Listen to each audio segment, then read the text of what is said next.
There is a particular kind of trust that most people bring into a medical appointment after 65.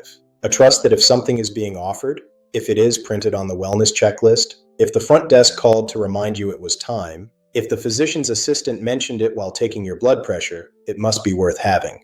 That the recommendation carries implicit evidence behind it, that more testing, more screening, more information about what is happening inside your body is always better than less. That trust is understandable. It is a reasonable starting assumption about a system designed, in principle, to protect your health. And in many contexts, it is warranted. But there is a category of medical testing, specific, named frequently offered to adults over 65, where that assumption quietly fails. Where the evidence, examined carefully and honestly, does not support the routine use of these tests in this age group. Where major independent medical bodies have looked at the data and concluded that the harms of routine testing, through false positives, through the cascade of interventions that follow from incidental findings, through procedural risk, through the creation of diagnoses that would never have caused a problem, outweigh the benefits in older adults without specific symptoms or risk factors. The problem is that most patients never see those evidence assessments. They are published in policy documents and medical journals, not communicated at the point of care. And so the testing happens, the results come back, and what follows, the additional imaging, the specialist referrals, the biopsies, the interventions, may represent more harm than the original condition would have caused if left undetected. Today, I want to have the conversation that most appointments do not leave time for. I want to walk through 5 specific medical checkups that the evidence-based medicine community, including the United States Preventive Services Task Force, I want to explain for each one what the test is actually measuring, what the evidence shows about what it finds and what happens after those findings, and what questions you should be asking if any of these come up in your care. As I said in a previous conversation on a related topic, this is not a message against medicine. It is a message for precision, for the right test in the right person with the right clinical question at the right time. That is what evidence-based medicine is supposed to look like. And you cannot participate meaningfully in that kind of medicine without the information I am going to share today. Let us begin.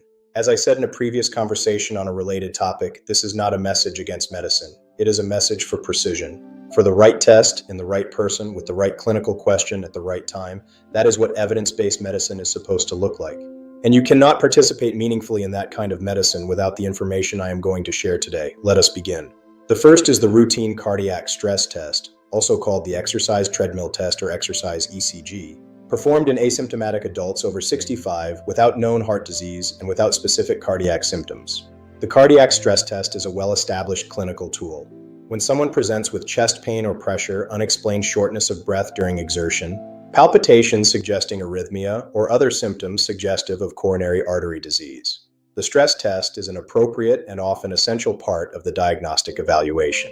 It measures how the heart's electrical activity and blood pressure respond to increasing physical demand, and it can identify abnormalities in cardiac function that would not be apparent at rest. In the right clinical context, a patient with symptoms, a specific clinical question, a physician-guided decision about next steps, the stress test has genuine diagnostic value. The problem arises when the stress test is applied not to answer a specific clinical question about a symptomatic patient, but as routine screening, administered to an older adult who feels fine, has no chest symptoms, and is simply presenting for a wellness check. This practice is far more common than most patients realize. And the United States Preventive Services Task Force has assigned it a grade D recommendation, their strongest recommendation against a practice, for use in low-risk asymptomatic adults. The reason comes down to a fundamental concept in screening medicine called the positive predictive value. The probability that a positive test result actually represents the condition it is testing for. Positive predictive value is not fixed. It depends critically on the underlying prevalence of the condition in the population being tested. When you administer a stress test to a population of people with a high probability of having coronary artery disease, people with symptoms, with multiple risk factors, with other findings suggesting cardiac pathology, the proportion of positive results that represent genuine disease is high. The test is doing useful work. When you administer a stress test to a population of people with a low probability of having clinically significant coronary disease, asymptomatic adults, even older asymptomatic adults without a history of cardiac events, the proportion of positive results that represent genuine disease is much lower. A significant proportion of those positive results are false positives, and false positive cardiac stress tests in older adults initiate a cascade that carries real risk. A positive stress test, an abnormal electrical pattern during exertion, a blood pressure response outside expected parameters, evidence of ischemia on the tracing, typically leads to further evaluation. That evaluation usually takes the form of coronary angiography, a catheter-based procedure that accesses the coronary arteries through the femoral or radial artery to visualize blood flow directly. Coronary angiography is not a trivial procedure. It carries risks of arterial injury, bleeding, allergic reaction to contrast dye, stroke, heart attack, and rarely death. Coronary angiography is not a trivial procedure. It carries risks of arterial injury, bleeding, allergic reaction to contrast dye, stroke, heart attack, and rarely death. If the angiography finds a significant coronary stenosis, the clinical cascade may extend further to percutaneous coronary intervention, or stenting. And here, the evidence becomes particularly uncomfortable for routine screening proponents. Multiple large randomized controlled trials, including the landmark COURAGE trial published in the New England Journal of Medicine in 2007 and its subsequent follow-up analyses, demonstrated that in patients with stable coronary artery disease and no acute symptoms, percutaneous coronary intervention added to optimal medical therapy did not reduce the rate of heart attack or death compared to optimal medical therapy alone. Demonstrated that in patients with stable coronary artery disease and no acute symptoms, percutaneous coronary intervention added to optimal medical therapy did not reduce the rate of heart attack or death compared to optimal medical therapy alone. The chain from routine stress test to false positive to angiography to stenting in an asymptomatic older adult is a chain that begins with a test that was not indicated, leads through an invasive diagnostic procedure that carries real risk. The chain from routine stress test to false positive to angiography to stenting in an asymptomatic older adult is a chain that begins with a test that was not indicated, leads through an invasive diagnostic procedure that carries real risk. If a cardiac stress test appears on your wellness checklist and you have no cardiac symptoms, no chest pain, no unexplained shortness of breath, no palpitations, no known coronary artery disease, the question worth asking your physician is direct. What specific clinical question does this test answer for me, given my particular history and risk profile? And what would we do differently if it came back positive versus negative? The answer to that question, in the context of an asymptomatic older adult, may reveal that the test is being ordered out of habit, out of caution, or out of institutional protocol, rather than because there is a specific finding it is designed to detect that would change your clinical management in a way that the evidence supports. The second is routine carotid artery ultrasound screening for asymptomatic stenosis. Carotid arteries are the major blood vessels on either side of the neck that supply the brain with the majority of its blood flow. Narrowing of these vessels, carotid stenosis, caused by atherosclerotic plaque buildup, can reduce blood flow to the brain, and if a piece of plaque ruptures and sends a clot into the cerebral circulation, cause an ischemic stroke. The logic of screening for carotid stenosis with ultrasound seems straightforward. Find the narrowing before it causes a stroke, intervene to remove or bypass the narrowing, prevent the stroke. This reasoning is intuitive, and it has driven a substantial amount of carotid ultrasound screening in older adults, often performed as part of cardiovascular health packages offered through community screening events or ordered during general wellness evaluations. The United States Preventive Services Task Force has assigned a Grade D recommendation, again, their strongest recommendation against, to screening for asymptomatic carotid artery stenosis in the general adult population. This is a recommendation that has been consistent across multiple review cycles as the evidence base has matured. The reason centers on the risk-benefit calculation of what happens when carotid stenosis is found. The primary intervention for significant carotid stenosis is carotid endarterectomy, a surgical procedure that opens the carotid artery, removes the plaque, and closes the vessel. In patients who have already had a transient ischemic attack or stroke attributable to the stenosed carotid, symptomatic stenosis, endarterectomy has a well-established survival and stroke prevention benefit that outweighs its surgical risk. In patients with asymptomatic stenosis detected on screening, people who have never had neurological symptoms attributable to the narrowed vessel, the benefit calculation is fundamentally different. The annual risk of stroke from asymptomatic carotid stenosis, even in the range considered hemodynamically significant, is in the region of 1 to 2% per year. The risk of stroke or death from the endarterectomy procedure itself, in older adults with the comorbidity burden typical of this age group, is in a similar range. The net benefit, strokes prevented through surgery minus strokes caused by surgery, is small and in some analyses essentially absent. Moreover, contemporary optimal medical therapy, antiplatelet agents, statin medications, blood pressure management, has substantially reduced the annual stroke risk of medically managed asymptomatic carotid stenosis in the decades since the original trials establishing surgical benefit were conducted. The evidence base supporting surgery for asymptomatic stenosis was generated against a background of medical management that was less effective than what is now standard care, making the relative benefit of surgery even smaller in the current clinical context. There is additionally the false positive problem. Carotid ultrasound has a meaningful rate of false positive findings, overestimation of stenosis severity that can lead to a surgical intervention in a vessel that did not actually require it.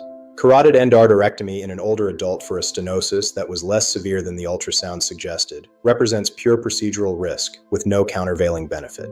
For adults over 65 who have had a TIA, a stroke, or specific neurological symptoms attributable to the carotid circulation, carotid ultrasound is appropriate, indicated, and potentially life-saving. That is a fundamentally different clinical situation from the asymptomatic adult for whom screening is being proposed as a preventive measure. If carotid screening is offered to you without any neurological symptoms prompting it, understanding the evidence basis for that recommendation, and specifically what the intervention plan would be if stenosis were found, is an essential part of an informed decision.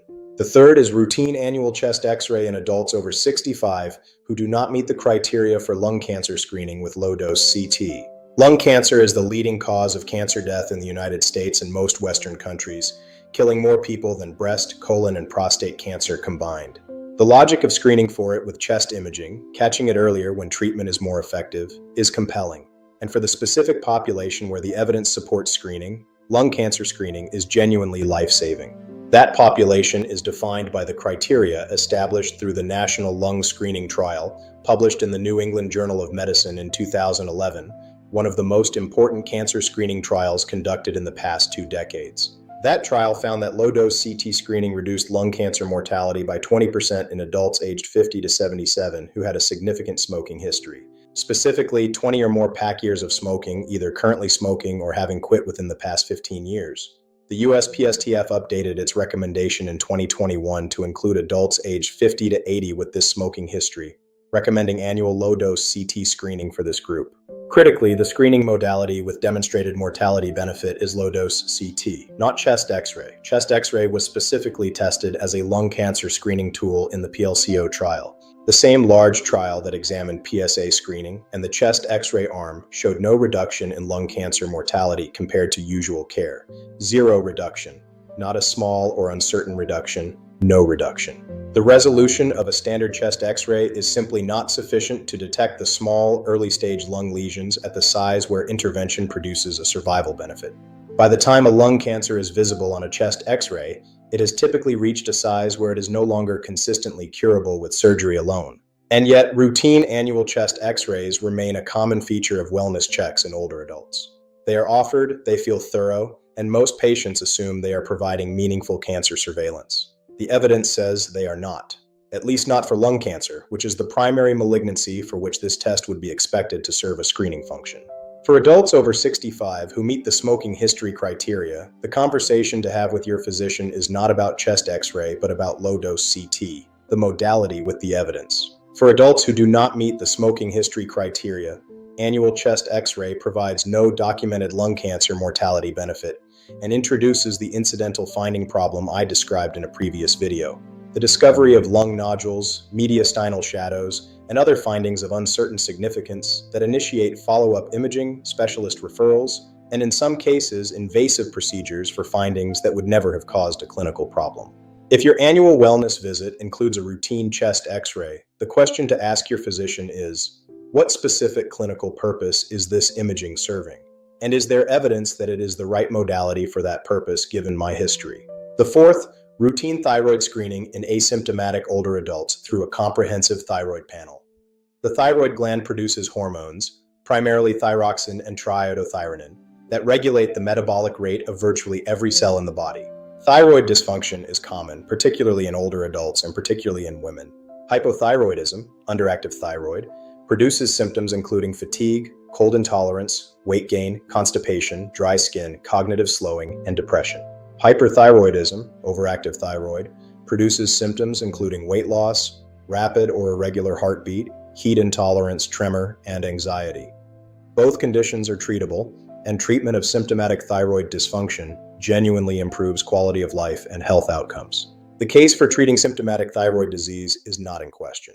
The question that the evidence-based medicine literature has examined carefully is whether routine screening, testing asymptomatic older adults for thyroid dysfunction through blood TSH and expanded thyroid panels, in the absence of any suggestive symptoms, produces outcomes that justify the harms that follow from that screening.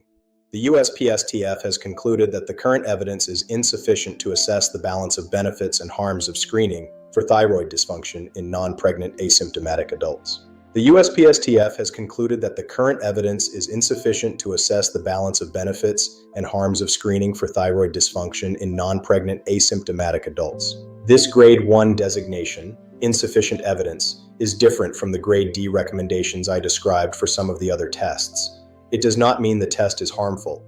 It means the evidence base is inadequate to determine whether the benefits of identifying and treating asymptomatic thyroid abnormalities found through screening outweigh the potential harms. The specific concern in older adults is the treatment cascade that follows from subclinical hypothyroidism, mildly elevated TSH with normal thyroid hormone levels in a person with no symptoms. Subclinical hypothyroidism is common in adults over 65, with prevalence estimates ranging from 5 to 15% depending on the population studied.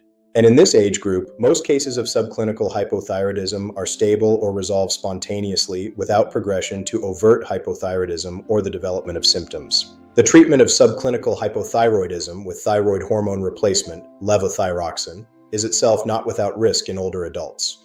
Overtreatment, delivering slightly too much thyroid hormone, produces a state of iatrogenic subclinical hyperthyroidism. Overtreatment, delivering slightly too much thyroid hormone, produces a state of iatrogenic subclinical hyperthyroidism that is associated with increased risk of atrial fibrillation and accelerated bone density loss. In an older adult with existing risk for both atrial fibrillation and osteoporosis, treatment of a subclinical condition that may have been clinically insignificant can introduce a risk that was not previously present.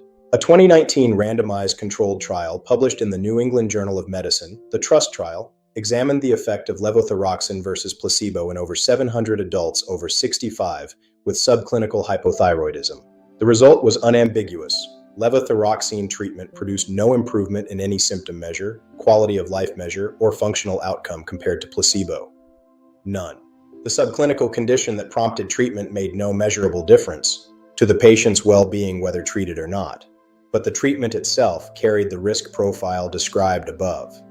This trial substantially shifted the evidence landscape for subclinical thyroid management in older adults, and its implications extend backward to the question of whether finding subclinical hypothyroidism through routine screening serves the patient's interest when the evidence supporting its treatment is so weak. The comprehensive thyroid panels now marketed directly to older adults, testing not just TSH and free T4 but reverse T3, thyroid antibodies, free T3. The comprehensive thyroid panels now marketed directly to older adults, testing not just TSH and free T4 but reverse T3, thyroid antibodies, free T3, produce a much higher rate of finding something than a simple TSH screen, and most of what they find in asymptomatic individuals falls into the category of subclinical findings of uncertain clinical significance that will generate management decisions without a demonstrated evidence base for benefit. If you have symptoms consistent with thyroid dysfunction, the specific symptoms I described, testing for thyroid disease is entirely appropriate and potentially important. If you are asymptomatic and thyroid screening is being proposed as a routine check, understanding what would be done with different findings, and whether the evidence supports those treatments in an asymptomatic person, your age is a conversation worth having before the blood is drawn. The fifth is routine comprehensive direct-to-consumer biomarker panels. The extensive multi-marker blood testing packages marketed directly to older adults under the framing of longevity medicine, functional medicine, or proactive health optimization. This category requires careful description because it covers a range of products that vary substantially in their composition and in the quality of their marketing. What they share is the commercial model. Older adults pay out of pocket. These panels are typically not covered by insurance for extensive blood testing that goes far beyond the standard clinical workup, measuring dozens or in some cases hundreds of biomarkers across multiple organ systems, hormonal axes, inflammatory pathways, and metabolic parameters. The marketing proposition is intuitive and appealing. Standard medicine only catches problems after they become serious. This testing catches everything earlier, giving you information that lets you act before disease develops. The comprehensive panel feels like thoroughness, like taking control, like doing everything possible. The problem is that the relationship between a measurement and a meaningful clinical action is not self-evident for most of the biomarkers these panels include. For a measurement to be clinically useful, it must satisfy several conditions. It must be reliably measured with acceptable analytical and biological variability. It must have established reference ranges that are clinically meaningful for the specific patient's age and circumstances, and there must be an intervention with demonstrated benefit that is triggered by an abnormal result. Most biomarkers included in comprehensive commercial panels satisfy none of these criteria fully, and some satisfy none of them at all. The concept of reference range is particularly important to understand in this context. A reference range, the normal range printed on a laboratory report, is typically defined as the range within which 95% of a healthy reference population falls. By statistical definition, 5% of completely healthy people will fall outside the reference range on any given test.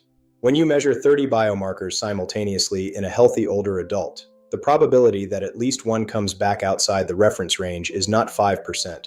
It is substantially higher because the probabilities compound across tests. With 30 tests, a perfectly healthy person has roughly a 78% chance of having at least one result flagged as outside the normal range, even if nothing is actually wrong. The comprehensive panel, by design, finds something. It almost always finds something. And finding something initiates a cascade. Physician consultations, additional targeted testing, specialist referrals, and in many cases, treatments or supplements recommended based on borderline or uncertain findings that the evidence does not support acting on. With 30 tests, a perfectly healthy person has roughly a 78% chance of having at least one result flagged as outside the normal range, even if nothing is actually wrong. The comprehensive panel, by design, finds something. It almost always finds something. And finding something initiates a cascade, physician consultations, additional targeted testing, specialist referrals, and in many cases, treatments or supplements recommended based on borderline or uncertain findings that the evidence does not support acting on. The specific examples within these panels that carry the clearest concerns in older adults include routine comprehensive hormone panels, measuring testosterone, DHEAS, estradiol, and other hormones in asymptomatic adults without symptoms of hormonal dysfunction, followed by hormone replacement, or supplementation to bring values to ranges associated with younger populations. The evidence for benefit from this approach in asymptomatic older adults is not established, and the risks of hormone supplementation, including cardiovascular effects, effects on prostate or breast tissue, and effects on red blood cell production, are real. Testosterone supplementation in older men without documented symptomatic hypogonadism and without identified clinical deficiency has been associated in some trials with elevated cardiovascular risk, and the evidence for benefit in men without clear hypogonadism is not robust. Routine comprehensive inflammatory marker panels, measuring high-sensitivity CRP, interleukin-6, tumor necrosis factor alpha, and a range of other cytokines, fall into the same category. While these markers are scientifically interesting and are associated with health outcomes in population-level research, the clinical question of what action is indicated, by a mildly elevated inflammatory panel in an asymptomatic individual, and whether taking that action produces better outcomes than not testing in the first place, has not been established through clinical trials. Routine heavy metal panels, environmental toxin assessments, and comprehensive micronutrient panels similarly generate findings, often borderline, often of uncertain significance.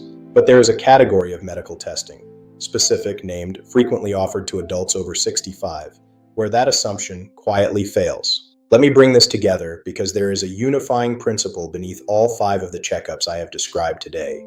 That principle is this: medical testing is only beneficial when the information it generates leads to an action that improves outcomes, and when the risks of that action and of the testing itself are outweighed by the clinical benefit. When testing is applied broadly to populations where the pretest probability of finding actionable disease is low, or where the standard interventions following a positive finding carry risks that may not be offset by benefit in older adults specifically, the net effect of screening, averaged across the population, can be negative rather than positive.